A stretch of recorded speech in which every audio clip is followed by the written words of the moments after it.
If you were born in the 80s and onwards, there's a good chance that gaming was a part of your childhood. From casual games like Mario Kart to hardcore grinding in Final Fantasy, there's something for everyone that makes our brains light up with fond memories. Or raging. Same thing. Now in the 2020s, most of us from that time period have jobs, meaning that we actually have the means to relive those glory days. The problem is though, with the rise of gaming popularity and high demand for older games, prices have been climbing to places that are hard to justify. This is coupled with less successful games that have a certain charm or memory associated to them that may have had a lower print run. I remember my brother playing this terrible horror game called Clock Tower 2 on the PS1. Out of curiosity, I wanted to revisit this game, however I had to cough up nearly $350 25 years later just to get a working copy. The biggest catalyst to this issue is obviously the pandemic, where interest in the space took over alongside the general stock market and the Pokemon card craze returning. I could just end it here and say that retro gaming is too expensive and shouldn't be pursued, but I want to dig a bit deeper and see if retro gaming is still a viable alternative to modern gaming for the average person. To set the stage for this experiment, I'm defining retro gaming as using original hardware, that being the actual console and original manufactured game. The usage of old CRT TVs and upscalers are considered optional that can alter the end result but still run on said hardware. Additionally, we're only going to be looking at the 3rd generation through 6th generation, that being the original NES in the 80s all the way up to the early 2000s with the PS2, GameCube, and Xbox era. This is because the original Nintendo Entertainment System marked the revival of the games industry, with other generations prior to it being quite rudimentary by comparison. The 7th generation of gaming that started with the Xbox 360 will be excluded. This is primarily due to the need for an internet connection in order to get the most out of your games during this time period. I'll be using third-party sites such as Price Charting and eBay for past and present pricing, as well as some personal prices I've paid throughout my lifetime. After a deep dive into general cost of older consoles and various types of games, we'll give ourselves a few sample budgets to see how much the average American can afford. Sorry other countries, but the economics are beyond what I can assess, having never lived outside the US. So with that being said, let's first look at the consoles themselves as a starting point to anyone's retro gaming journey and understand the pricing. So right off the bat, we can see that nearly every console is either at or near its all-time highs based on sales history from the last decade, but still cheaper than the initial MSRP on release for most. Outside of the increased demand since the early 2020s from the pandemic, old hardware is starting to break down over time, meaning there are less original working units in circulation. The increased interest in the market naturally opened up business opportunities for repair shops and refurbishing to give these worn-down systems a new life. This opportunity, however, helped contribute to the rise of the average sold listings of these consoles that these charts are based on, as refurbished units fetch a bit of a premium in price. With sellers having large quantities of refurbished systems, they likely bought up cheap consoles, sometimes broken ones with steep discounts, in order to fix them and then pocket the difference. With the increased cost of living in America from inflation, expenses for these businesses have also increased through shipping costs, packaging, platform fees, and the time it takes to run the business itself. If one person is fixing these consoles by themselves and they can profit roughly $50 per sale, and it takes them about 2 hours from fixing and shipping, they would be just as well off finding a job that pays about $25 an hour. That's also not factoring in the risk that some consoles will take way longer to fix, a loss of inventory, customers not paying, or a decline in the interest from customers. The natural forces of capitalism increase the price of refurbished consoles with the rising cost of living. However, you can still buy a cheaper beat-up console and clean it yourself if your budget is tight. For example, you can buy this like-new refurbished Super Nintendo for $185, or this unkept but presumably functional one for $114 that comes with 2 sports titles no one wants. That's a $70 savings if you're willing to take the risk and clean the system up yourself, which gives you enough money to buy Zelda, A Link to the Past, and Donkey Kong Country 2. Of course, you can also pick up this broken and nasty looking one for $29 and spend your time and a little extra cash to restore this thing like new. This is objectively the most affordable way to get your console collection going, but that assumes you don't value your time or you're already good at this. But for the sake of this overview, we're only going to stick with PriceCharting.com, which gives us an average of the last 30 known sales where the Super Nintendo is priced around $134.07 and rising in order to give a frame of reference. So if you want any of these consoles functioning but not refurbished from a random seller, know that you can get one for about 10 to 20% cheaper if you look hard enough. Same goes for a like-new refurbished one from a reputable business, likely costing 10 to 40% more in some cases depending on other accessories added into the purchase. Unfortunately, these averages are far from perfect but should give us a good idea for console prices across the board while keeping these variances in mind. But once we do get into some of the sample budgeting, we will be looking at actual eBay listings in order to give a more realistic example of what the market's like right now. To better understand the complete landscape of retro consoles, I've organized 20 different consoles and console variants shown from cheapest to most expensive. With the data right in front of us, I did notice that Sega consoles represented both ends of the chart. This brings in scarcity as a factor in console prices that will also affect games that we look at later. Sega is representing the numbers 1, 2, 3, 5, and 6 most expensive consoles, all of which are $120 and above. These 5 Sega consoles are also the only ones on this list that were considered commercial failures, which led to very few of them being made. The Sega Genesis and Game Gear, however, were all within the $50 to $70 range, but were both competing for best system of that gaming generation, thereby increasing the number of units produced. For comparison, the Genesis models 1 and 2 sold roughly 30 to 40 million units depending on your source between the two models, versus the Sega Saturn's roughly 9 million lifetime sales. This pales in comparison, however, to the PS2's whopping 160 million lifetime sales between the OG PS2 and Slim model. Funny enough, these PS2 variants sit comfortably in the middle of the chart in the $85 to $95 range. Despite having so many of these consoles in existence, it is likely the most in-demand console for having the largest library of games that are also extremely high in quality. Hell, even after my dad retired, he wanted me to get him a PS2 just so he could play Dynasty Tactics 2, a game that's only on the PS2. The only other console that has a continuous appeal to people who don't play games normally is the Wii, all because Grandpa's addicted to Wii bowling. Oh, and the cherry on top for the PS2? It can also play PS1 games, making it effectively 2 consoles in one.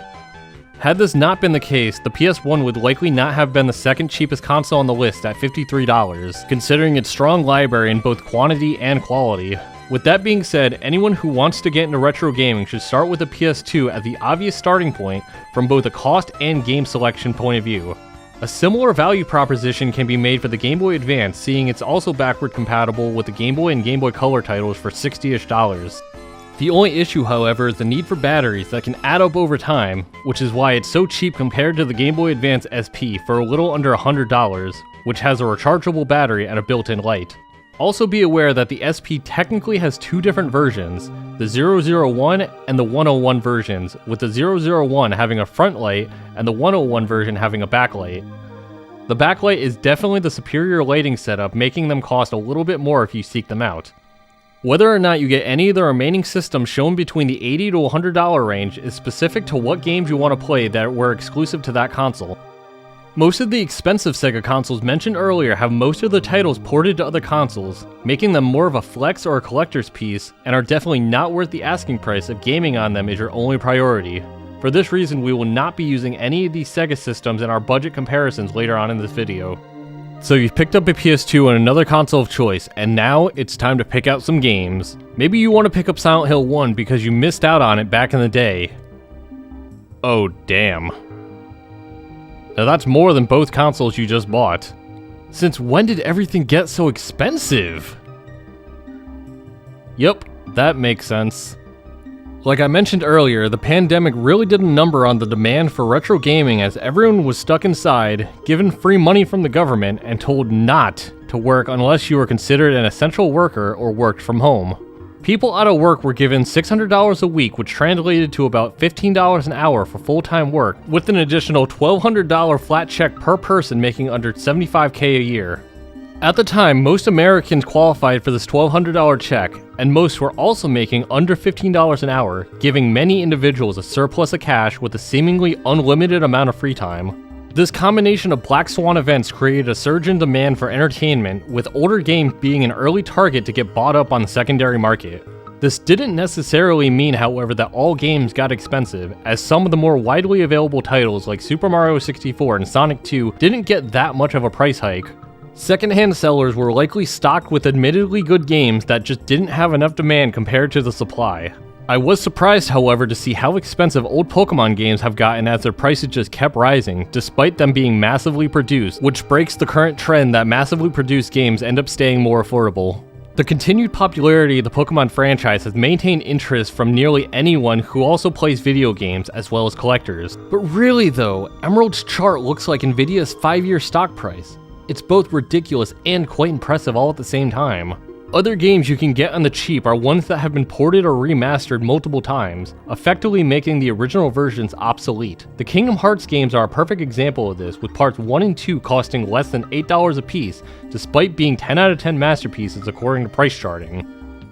This is due to the game being remastered so many times, with a PS4 version including every single Kingdom Hearts game prior to the third mainline entry for roughly $30. Yeah, you can just buy the complete version and have it all, but that assumes you already have a PS4 to play it on. So if you only have a PS2, these remasters directly suppress the price of the originals, so take advantage of it and any other game that got a similar treatment. The biggest downside, however, is not having all the quality of life functions, like being able to skip cutscenes. If you know, you know. Open the door! Lead me into everlasting darkness!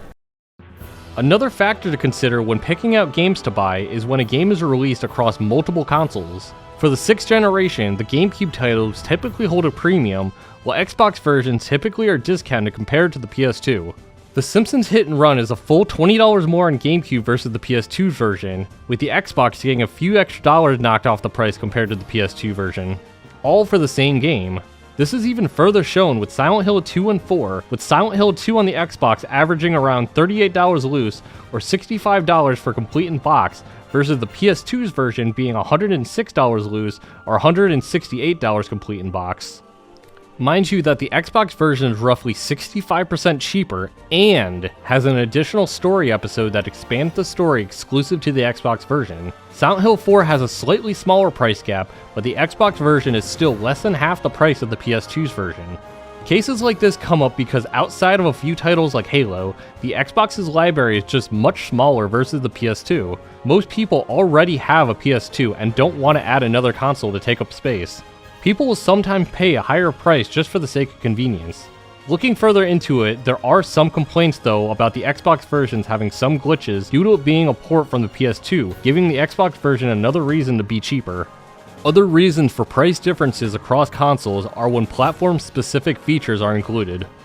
Soul Calibur 2 released on these 3 systems, each with unique additional characters to represent their specific consoles. The GameCube got Link, the most highly sought-after version, with the other 2 having some odd choices, to say the least. The PS2 got Heihachi from Tekken. Not exactly my top pick, but okay, it at least makes sense, kind of. The Xbox, however, got Spawn, a comic book anti-hero from some random comic series that I've actually never heard of. This really goes to show, however, that the Xbox really didn't have any original characters to offer. But why wasn't Master Chief thrown in there with an energy sword? That's just a completely missed opportunity in my opinion. Although all 3 are relatively cheap, it's clear which one is considered the best version, quote unquote. There's plenty of other examples of different cross-platform games having differences, such as the Sega Genesis and Super Nintendo versions of Mortal Kombat being different, with the Genesis version having a blood cheat baked into the game, and games like Onimusha having a much harder version ported to the Xbox versus the original counterpart for PS2. So whether it's an old game or old console you're looking to purchase, do some research, especially if it's something that looks too good to be true.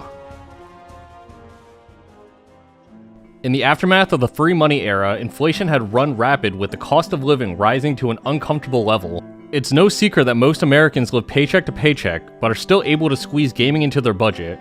Now, I'm not going to shame you like this guy for dropping some cash on games, but would it be more cost effective and, dare I say, better to get into retro gaming over modern gaming?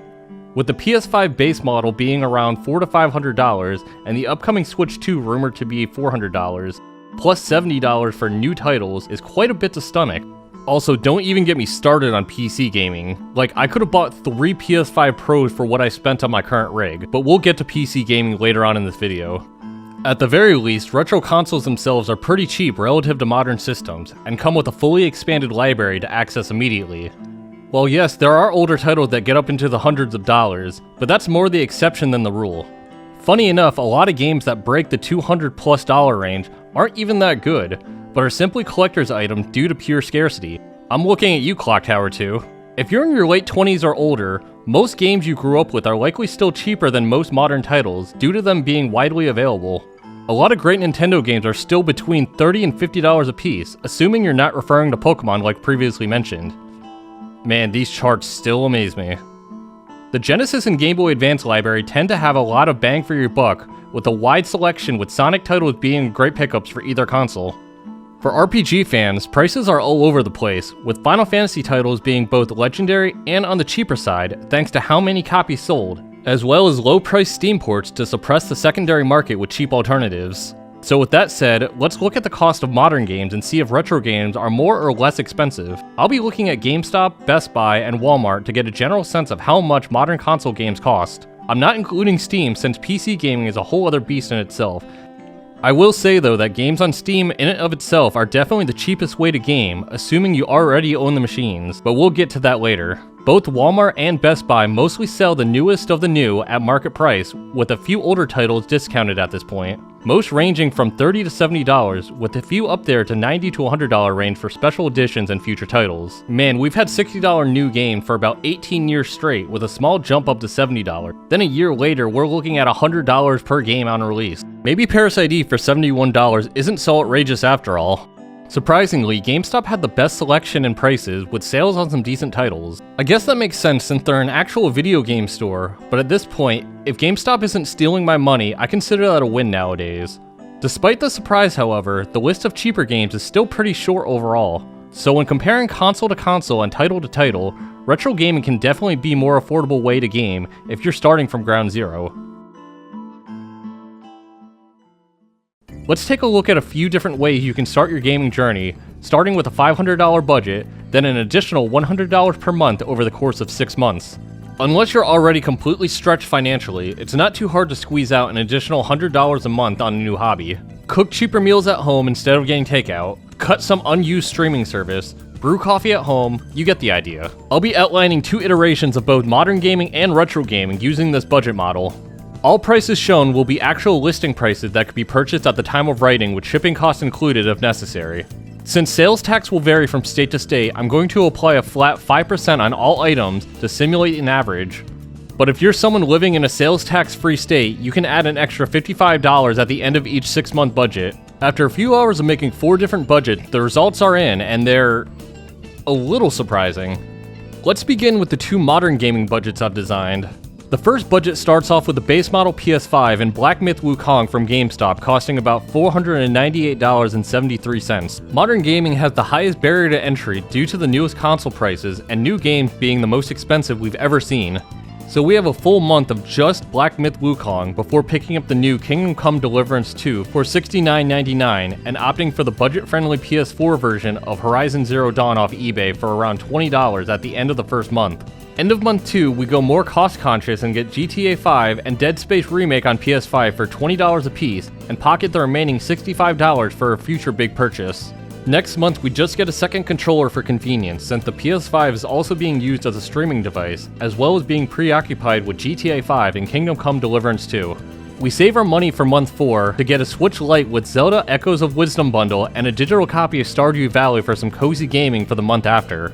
But the game we've really been waiting for is the new Doom Dark Ages coming out in May with a release price tag of $99.99? Well, that's going to eat up the last month's budget. The question here with this budget is, will you have enough games to keep you busy until next month's re-up? And 2, are these new games worth the really high price tag? Other great games like Spider-Man, Silent Hill 2 Remake, and Final Fantasy Rebirth can be swapped out for any of these other titles, but either way, the choices are hard to make when you're only getting 1 to 2 games per month.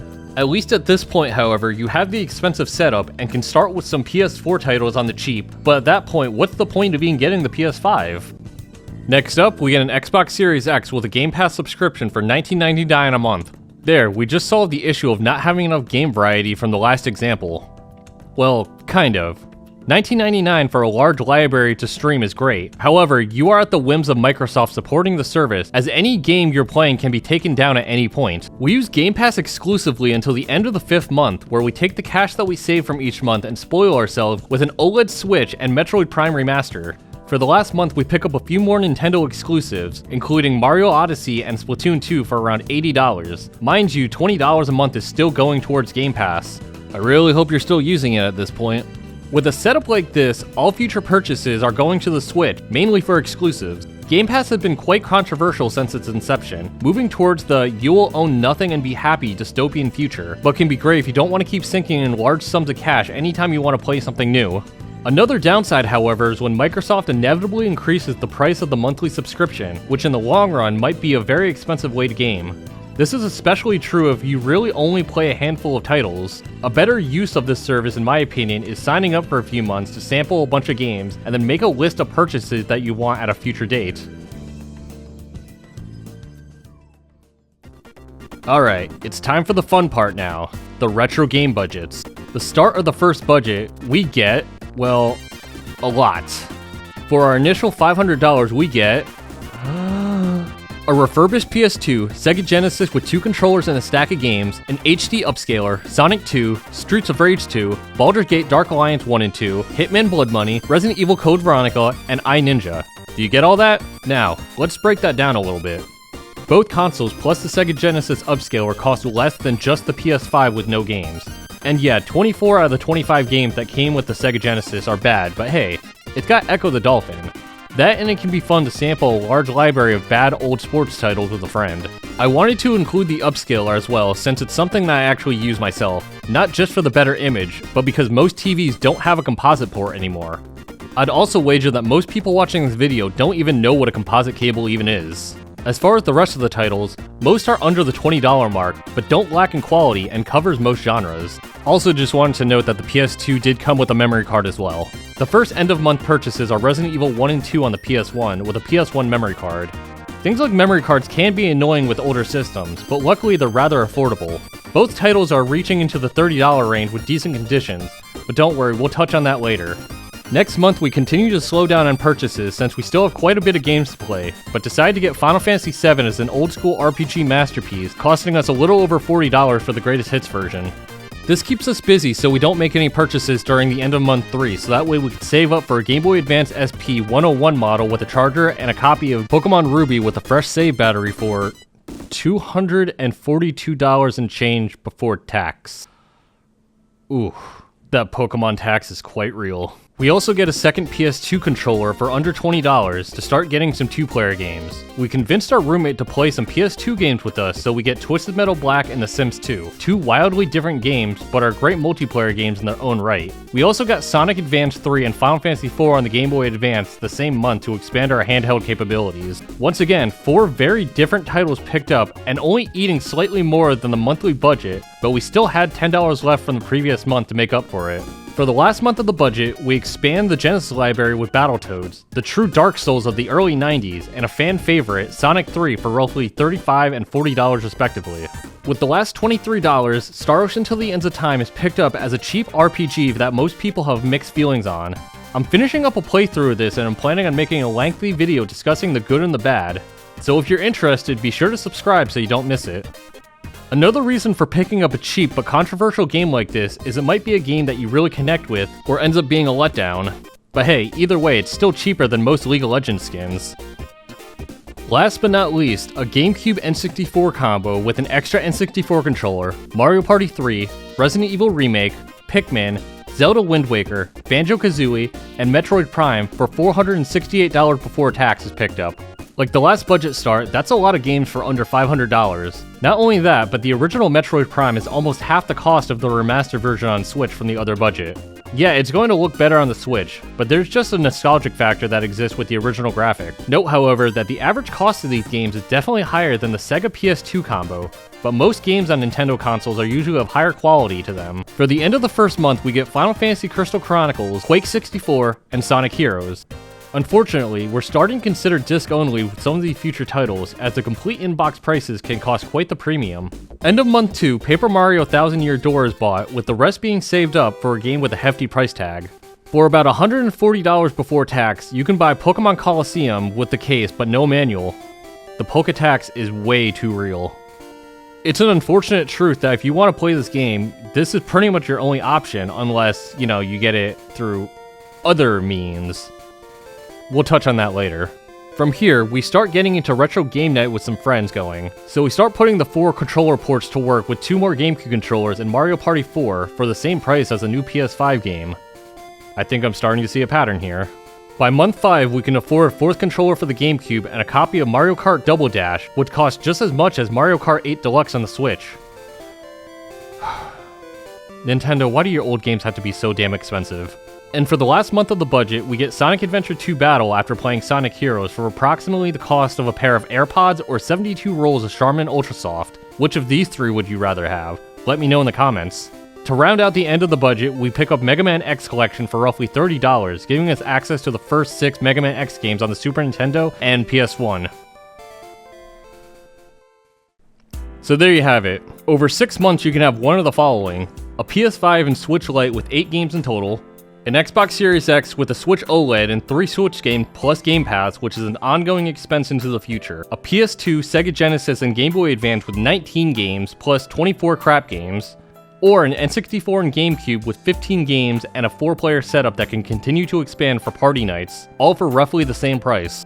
Obviously, game selection and price will change based on one's taste, especially with older games, but a really solid library can be built with a little bit of research with the PS2 especially. Same can also be said for modern gaming as well, with much more affordable PS4 titles existing. I tried to stick with the most current gen copies of games however, which proved to cause some budget issues.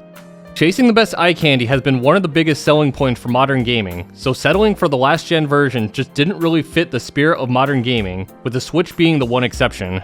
Honestly though, I used to look at $30 and over to be somewhat pricey for older games, but that could be from price memory from the mid-2010s. Like mentioned earlier, the pandemic and inflation raised the price of older games by quite a bit, with some back down to earth and others continuing to the moon. This too has impacted the latest generation of video games to not only raise the starting MSRP, but it seems like they're poised to continue increasing. It'll be interesting to see how long it takes for $100 games on a release to drop to the $20 to $30 range, or if truly good games will continue to hold a high price tag a year after release. After all, there's quite a number of quality titles in the $30 to $50 range that newer titles have to compete with. But then again, prices for old games could rise as a result of new game price hikes. Either way though, you can at least know that when you buy a retro game, it's likely to retain some resale value, unlike digital copies that you don't actually own. So that's it, right? Retro gaming is just a better option than modern gaming, right? Well, not quite, because there's quite a number of issues that can arise when buying retro titles. So, let's talk about the unfortunate reality that comes with retro gaming.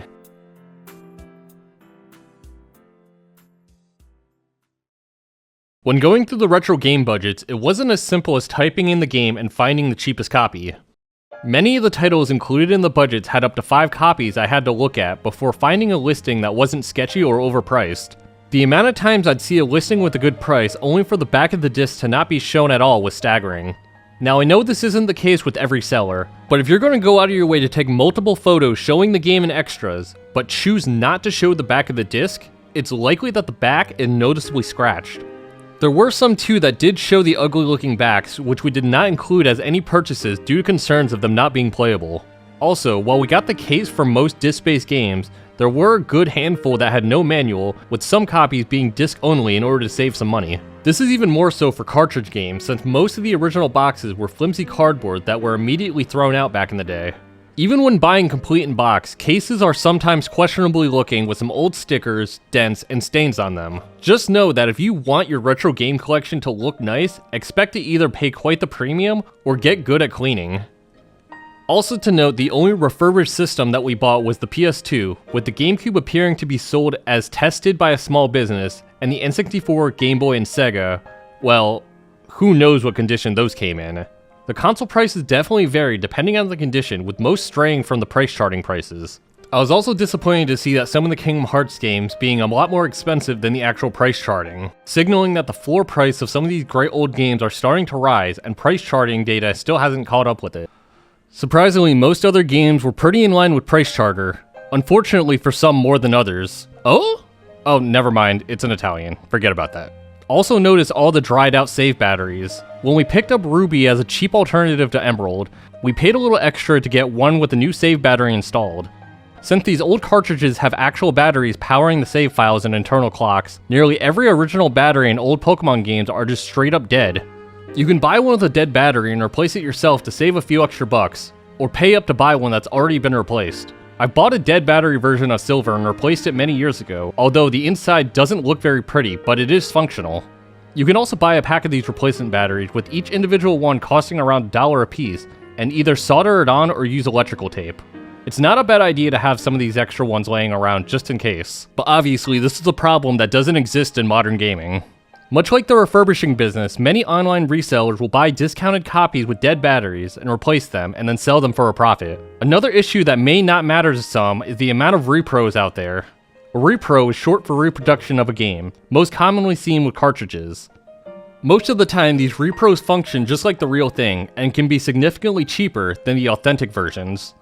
If you don't care that it's a repro, then more power to you, but as long as you're aware that that's what you're buying. When looking at Resident Evil 2 on the N64, one of the listings was half the price of the other copies. Upon further inspection, the manufacturer being from China and stating that it was also new was a signal that it was a Chinese repro without disclosing it. So please, be careful when examining games to buy so you don't buy something that you didn't want. If you don't care about repros, then find a reputable seller that fully discloses what they are selling and then have fun with your discounted games. You can also buy insurance on a lot of these older games for roughly 10% of the cost, but honestly, if the game doesn't work, just message the seller and send it back for a full refund. It's a pain, but don't accept a broken game if it states that it works. It's more likely to happen when you cheap out and get a sketchy listing for 20% less than the actual good-looking listing. I once did this with Sonic Adventure 2 on GameCube, where instead of paying $65 for a good-looking complete in box, I got the cheaper version for $45 complete in box, where it didn't show the back of the disc. Yes, suffice it to say, it arrived and didn't work.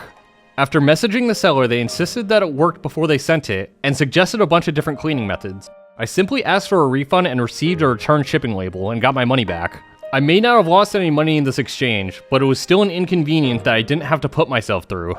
The scariest part about retro gaming, however, is something known as disc rot. Discs are known to rot away, making them unusable over time regardless of how well you store them. While cartridges don't suffer from this problem, a decent amount of our retro gaming budget will in theory one day not work anymore.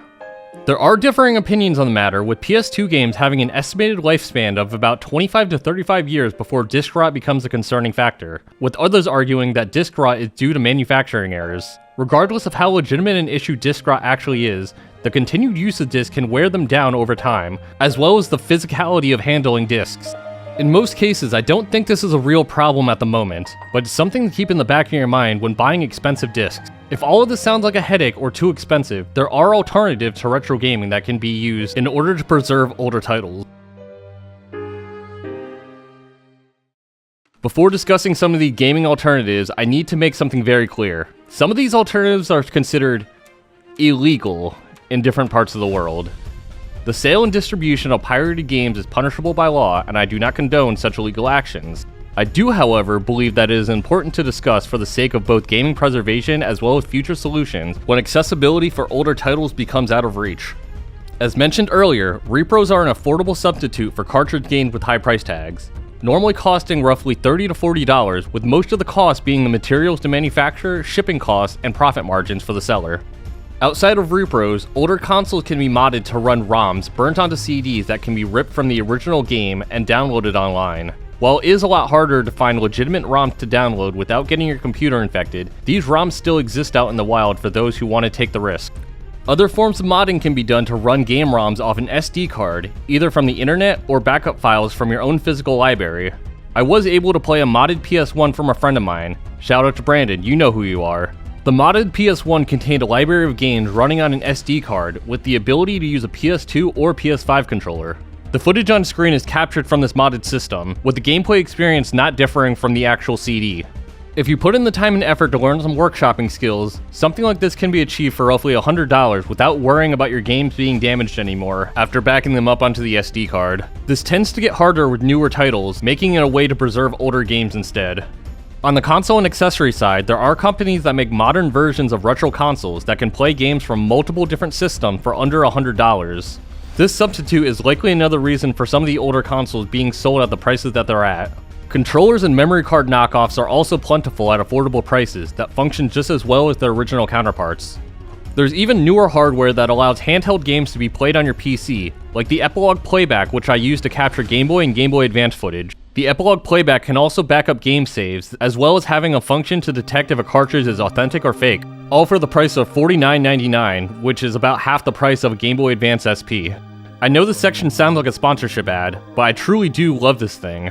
But if you do want to play some older games with just a single purchase without worrying about any legal gray areas or selling your left kidney, there are first-party mini consoles made by the original companies like the NES and Super NES minis. These mini consoles have a library of ready-to-play titles with quick save functions and easy-to-use HDMI plugins on the cheap.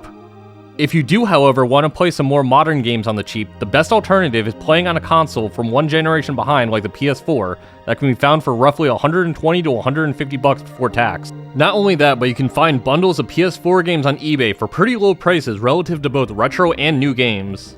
And these aren't shovelware either. Most of these titles are pretty good games, costing roughly $10 a piece before tax when looking at the lots on a cost per unit basis. Yes, you'll be missing out on a lot of newer titles, but if you're starting on ground zero, you'll have more than enough games to play that came out in the last decade. This is quite the cost saving to have a slightly downgraded experience, perfect for the cost-conscious gamer. But what if we just want to ball out on modern gaming? Let's build a baller gaming PC. You can get a Ryzen 9 9950X liquid-cooled CPU with 128 gigs of DDR5 RAM, 4 TB of M.2 SSD memory, 22 TB of HDD storage, a 1600 watt power supply, an RTX 4090 GPU, and a 4K monitor for the low price of $8,657.16. Keyboard and mouse, not included. There's a seemingly infinite amount of combinations for PC building that exist, with this being the absurdly high end of PC gaming that's about to be outdone by Nvidia's RTX 5000 series coming out. Much like the PS4 and PS5 price difference, a decent PC can still be built for, damn, $1,200 is still a bit high for something good. While this is still a hefty upfront cost, the benefit for an existing PC gaming rig is the options for upgrades in the future. For instance, if we wanted to, we can add more RAM if needed, swap out the GPU or CPU as parts become more affordable, etc. You'll mostly be spending money on parts more so than games, and that's not because there's no game. No, simply put, games on Steam are consistently going on sale for dirt cheap prices. Simply make a wish list of all the games that you want to buy, and then wait for them to come on sale. Like this, 95% off XCOM 2. A great game for only $2.99. When are you ever going to come across a deal like this with consoles? That's like the price of a 2-liter bottle of soda. More and more games are consistently being ported to the PC as the space grows in popularity, and consoles continue to be mini PCs themselves. Except Nintendo, they just kinda do whatever they want. But the ultimate combo is being able to use the Steam library with the Steam Deck, a handheld gaming machine capable of playing most PC titles on the go. Prices ranging from $399 to $649, this is quite the value proposition when compared to the PS5 and Switch with the insane Steam library to back it up. So, letting all of that information sink in, let's loop back to the initial question. Is retro gaming a viable alternative to modern gaming? Yes, it absolutely is, despite it being a lot more expensive than it once was. The sad truth is that there was a 10-year window where we could buy nearly any old game for hardly any money because everyone was still chasing the newest stuff and abandoning the old. But once the consistent quality of new games started to crumble, interest in old games came back with no mercy on anyone's wallets that wanted to join. But like we just discussed, gaming isn't so black and white with new and old. There's an endless amount of games with various ways to access them, to give those with a limited budget a slew of viable alternatives. But oddly enough, neither modern console gaming or retro gaming is truly the most affordable way to game. Being one generation behind or using a Steam Deck has proven to be the best ways to game on a budget without needing to learn how to do anything to navigate sketchy websites on the internet. At the end of the day, gaming can be affordable as long as you're willing to put in some time and effort to find alternatives. This has been quite the fun video to research, and honestly gave me some more perspective on the current landscape of gaming in 2025. Most of my gaming now is either on my PC or through my retro game collection accumulated since 2018, so it's not very often that I buy any games unless it's something very specific that I want to play that I don't already own, or it's on sale on Steam. But seriously, I've bought so many Steam games for under $10, it's crazy. If you've enjoyed this video, consider subscribing to the channel, and check out this video on screen where I air out my complaints about modern gaming's greatest flaw. Thank you all for watching, and I'll see you in the next video.